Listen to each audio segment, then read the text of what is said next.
everyone, welcome back to my channel. আজি মই এই ভিডিওটো ইনকাম ট্যাক্স ৰিটাৰ্ণৰ বিষয়ে কিছু আইডিয়া দিব বিচাৰিম। গতিকে বলক আমি ভিডিওটো আৰম্ভ কৰোঁ। ইনকাম ট্যাক্স ৰিটাৰ্ণৰ বিষয়ে জনাৰ আগতে আমি ইনকাম ট্যাক্স কি হয় সেই বিষয়ে জানিব লাগিব। সো ইনকাম ট্যাক্স হৈছে এটা ট্যাক্স যোনখিনি আমাৰ ইনকামৰ ওপৰত চাৰ্জ কৰা হয় আৰু যিখিনি ট্যাক্স আমি গভৰ্ণমেণ্টক দিব লাগে। যিকোনো ধৰণৰ ইনকাম হ'ব পাৰে, ধৰক কিছুমান চেলাৰিড এমপ্লয়ী আছে, তেওঁলোকৰ চেলাৰিৰ ওপৰত ইনকাম টেক্স লাগে। কিছুমানে বিজনেছ কৰি আছে, বিজনেছৰ ওপৰত যিখিনি ইনকাম হৈছে তাত টেক্স লাগে। তেনেকুৱা ধৰণৰ বিভিন্ন ইনকামৰ ওপৰত ডিপেণ্ড কৰি টেক্সখিনি লগা যায়।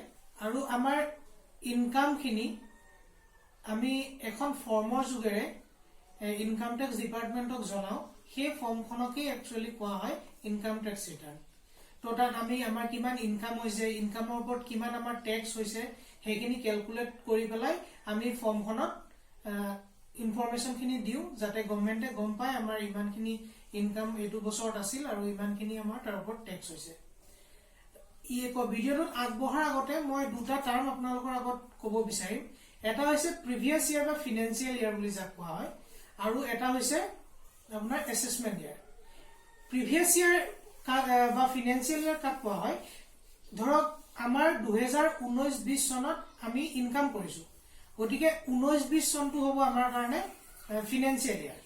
আৰু যে টেক্সখিনি আমি দিব লাগিব যোনটো বছৰত যোনটো বছৰত টেক্সখিনি এছেছ কৰা হয় সেইটোক কোৱা হয় এছেছমেণ্ট ইয়াৰ। ধৰক ফিনেন্সিয়েল ইয়াৰ যদি 1920 হয় তেন্তে এছেছমেণ্ট ইয়াৰ হ'ব 2020-21। এই দুটা টাৰ্ম আপোনালোকক আগতে কৈ ললে সুবিধা হ'ব কাৰণে মই আগতে টাৰ্ম দুটা ক'লো। এতিয়া প্ৰশ্নটো আহিল যে কোনে ইনকাম টেক্স ৰিটাৰ্ণ ফাইল কৰিব লাগিব।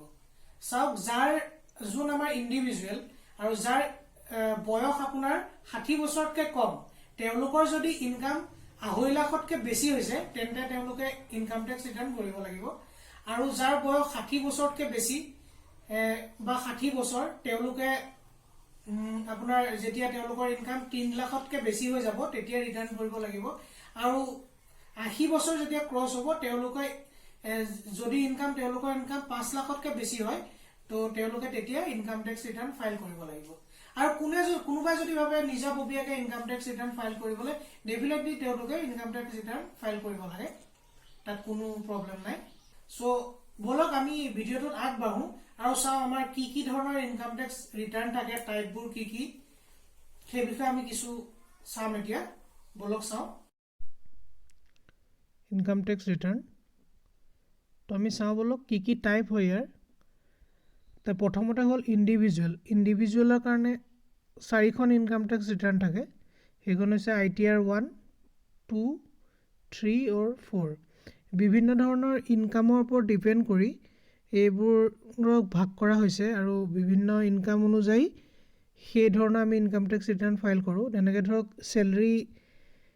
যোন চেলাৰিড এমপ্লয়ী হয় বা ইনকাম যিসকলৰ আদাৰ চ'ৰ্চেছৰ পৰা হয়, ধৰক বেংক ইণ্টাৰেষ্টৰ পৰা ইনকাম হ'ল, তেনেকুৱা ধৰণৰ, তেওঁলোকে generally income tax return 1 file কৰে, ITR 1 ফাইল কৰে তেওঁলোকে। তো বিজনেছ প্ৰফেশ্যনৰ কাৰণে তেনেকৈ বেলেগ হয়। সেইধৰণে ইয়াত 4খন ভাগ আছে।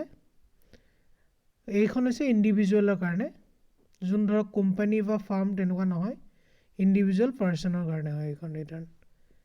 তাৰ নেক্সট আহি গ'ল আমাৰ কোম্পানীজৰ কাৰণে। কোম্পানীজৰ কাৰণে 2খন থাকে, ITR 6 আৰু ITR 7। তাৰপিছত নেক্সট হ'ল farm, limited liability partnership farm, association of person, তেওঁলোকৰ কাৰণে ITR 5 হয়। তাৰপিছত আমি চাম ডিউ ডেট ফৰ ফাইলিং ITR। তো আমি কেতিয়া ইনকাম টেক্স ৰিটাৰ্ণ ফাইল কৰিব লাগিব, কিমান তাৰিখে ফাইল কৰিব লাগিব, তো সেই বিষয়ে কিছু কথা চাম। প্ৰথম হৈছে আমাৰ ইণ্ডিভিজুৱেলছৰ কাৰণে হৈছে 31 জুলাই অফ দ্য এছেছমেণ্ট ইয়াৰ। তো এছেছমেণ্ট ইয়াৰৰ মিনিংটো অলৰেডি মই ক'লোঁ আপোনালোকক। তো ছাপ'জ ফৰ এক্সাম্পল ধৰক ফাইনেন্সিয়েল ইয়াৰ 17-18 ধৰিছোঁ। তো 17-18ৰ কাৰণে আমি ইনকাম টেক্স ৰিটাৰ্ণখন ফাইল কৰিব লাগিব 31 জুলাই 18 31 জুলাই 18 ইনকাম টেক্স ৰিটাৰ্ণখন ফাইল হয় তাৰপিছত হৈ গ'ল এইটো ইণ্ডিভিজুৱেলৰ কাৰণে হ'লে হ'ল তাৰপিছত কোম্পানীৰ কাৰণে তেনেকুৱাই ধৰক কোম্পানীৰ 17-18 কাৰণে যদি আমি ধৰোঁ ফৰ এক্সাম্পল তেতিয়া 30 ছেপ্টেম্বৰ অফ 2018 সিমানৰ ভিতৰত আমি ইনকাম টেক্স ৰিটাৰ্ণখন ফাইল কৰিব লাগিব তাৰপিছত হৈ গ'ল penalty for default in filing return তো আমাৰ যেতিয়া ডিফল্ট হয় যেতিয়া আমি সময়ত ইনকাম টেক্স ৰিটাৰ্ণ ফাইল নকৰোঁ তেতিয়া আমাৰ ওপৰত ডিপাৰ্টমেণ্টে কিছুমান পেনাল্টি লগায় তো পেনাল্টিটো কি হয় চাওঁ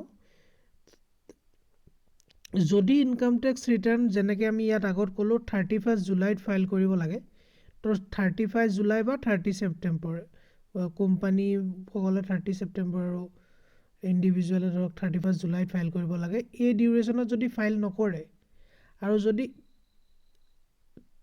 31 ডিচেম্বৰ বা 31 ডিচেম্বৰৰ আগত ফাইল কৰে তেতিয়া আমাৰ পেনাল্টি হ'ব 5,000 টকা আৰু 31 ডিচেম্বৰৰো যদি পিছত হয়গে তেতিয়া 10,000 টকা পেনাল্টি লাগিব তো ইয়াত এটা কথা আছে তাৰপিছত যাৰ ধৰক ইনকাম টোটেল ইনকাম 5 লাখতকৈ বেছি নহয় তেওঁলোকৰ যোনটো এই পেনাল্টিটো মেক্সিমাম আপোনাৰ 1,000 টকালৈকেহে হ'ব 1,000তকৈ বেছি নহয় তো ফিনেন্সিয়েল ইয়াৰ 19-20 কাৰণে মই কিছু কথা এইখিনিতে ক'ব বিচাৰিম তো কৰোণা ভাইৰাছ আউটব্ৰেকৰ কাৰণে গভৰ্ণমেণ্টে ডেট কিছুমান এক্সটেণ্ড কৰিছে তো যোনখিনি ইনভেষ্টমেণ্ট আমি কৰোঁ বা এই ডিডাকশ্যন ক্লেইম কৰিবৰ কাৰণে যোনখিনি ইনভেষ্টমেণ্ট কৰোঁ সেই যেনে ধৰক LIC মেডিক্লেইম ডনেশ্যন এইবোৰ ডেট এক্সটেণ্ড কৰিছে য'ত ডেট এক্সটেণ্ড কৰি 30 জুনলৈকে কৰিছে য'ত 30 জুনলৈকে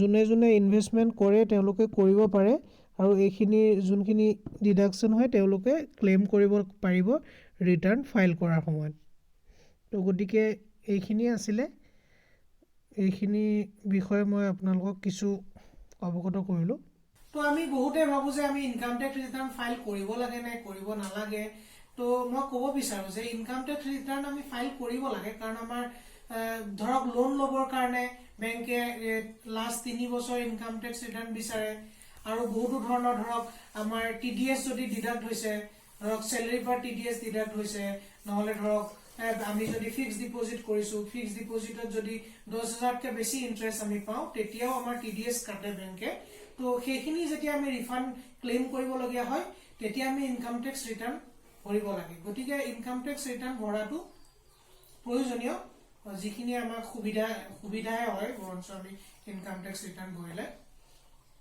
তো ডেফিনেটলি আমি ইনকাম টেক্স ৰিটাৰ্ণ ভৰিব লাগে যদি আমাৰ প্ৰেছক্ৰাইব লিমিটখিনি যদি ক্ৰছ কৰিছে ডেফিনেটলি এই ভিডিঅ'টোৰ যোগেৰে আপোনালোকৰ আগত মই ইনকাম টেক্স ৰিটাৰ্ণৰ কিছু আইডিয়া আপোনালোকক দিব বিচাৰিলোঁ তো মই ডিটেইল ডিছকাশ্যন কৰিব পৰা নাই প্ৰতিটোৰে বিষয়ত কাৰণ ইমান কম সময়ত আমি ইমান ডিটেইলত যাব নোৱাৰোঁ গতিকে জাষ্ট মই এটা অভাৰভিউ দিলোঁ আপোনালোকৰ আগত তো আপোনালোকে যদি বিচাৰে নেক্সট কিবা ইয়াৰ ওপৰত ডিটেইল ভিডিঅ' প্ৰয়োজন আছে বুলি তেন্তে আপোনালোকে মোক কমেণ্ট কৰিব পাৰে মই নিশ্চয় তাত আপোনালোকক সহায় কৰিবলৈ চেষ্টা কৰিম তো গতিকে যদি মোৰ ভিডিঅ'টো চাই ভাল পালে তেন্তে ভিডিঅ'টোৰ এটা লাইক কৰিব আৰু মোৰ চেনেলটো ছাবস্ক্ৰাইব কৰিব আৰু বেল আইকনটো দবাই দিব যাতে মই নতুন কিবা ভিডিঅ' আপলোড কৰিলে আপোনালোকৰ ওচৰলৈ নটিফিকেশ্যনটো যায়